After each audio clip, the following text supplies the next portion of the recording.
Assalamualaikum warahmatullahi wabarakatuh. Perkenalkan, nama saya Muhammad Andi Setiawan dengan NIM 120802165998 dari kelas 5F dengan dosen pengampu Ibu Dr. Rosmaina SPMSI. Keragaman somaklonal adalah keragaman secara genetik dari hasil persilangan kultur sel, baik itu sel daun, batang, maupun sel gamet. Variasi genetik ini akan diekspresikan pada tanaman regeneran dalam bentuk karakter-karakter varian. Variasi ini merupakan manifestasi mutasi dan akan diturunkan kepada keturunannya melalui perbaikan vegetatif maupun generatif. Faktor-faktor yang mempengaruhi munculnya keragaman somaklonal. Yang pertama yaitu komposisi zat kimia yang digunakan dalam media. Zat kimia tertentu digunakan untuk menginduksi variasi somaklonal. Selanjutnya yang kedua yaitu lamanya fase pertumbuhan kalus. Subkalus yang berulang-ulang dapat menyebabkan terjadinya mutasi. Yang ketiga ada zat pengatur tumbuh yang dipakai. ZPT tertentu dapat menginduksi terjadinya variasi somaklonal. Selanjutnya yaitu ada tipe kultur yang digunakan atau sistem kultur, yaitu sistem kultur kalus, suspensi sel, kultur protoplas, atau jumlah perlakuan subkultur yang berulang-ulang. Seperti yang dikatakan Nur Sandi pada tahun 2006, yaitu mendapatkan variasi somaklonal pada tanaman nanas dengan perlakuan subkultur yang berulang pada kultur in vitro dan pengatur ZPT, BAP, dan TDZ setelah ditanam di lapangan. Perubahan tersebut menetap.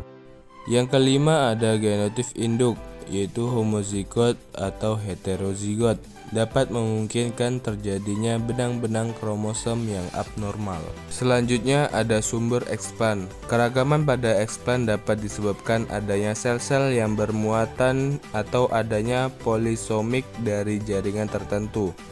Contohnya, jika sumber eksplan yang digunakan adalah daun, di mana daun telah tersusun dari berbagai jaringan, jadi sumber selnya juga sudah heterogen, dan jika proses endomitosis terjadi, maka kemungkinan terjadi kelipatan ploidi sangat besar. Keragaman genetik yang terjadi di dalam kultur jaringan disebabkan oleh penggandaan jumlah kromosom, perubahan struktur kromosom, dan perubahan gen perubahan pada sitoplasma. Dan yang terakhir ada perlakuan fisik, yaitu dengan cara buatan seperti radiasi sinar gamma, beta, alfa, melukai tumor, dan lainnya.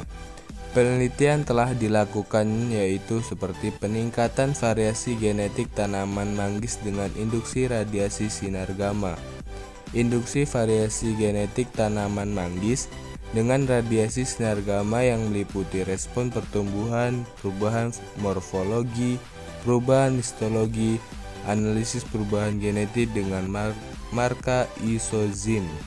Keragaman somaklonal dibagi menjadi dua macam, yaitu keragaman yang bersifat diwariskan atau disebut genetik, dan keragaman yang bersifat tidak diwariskan atau disebut epigenetik.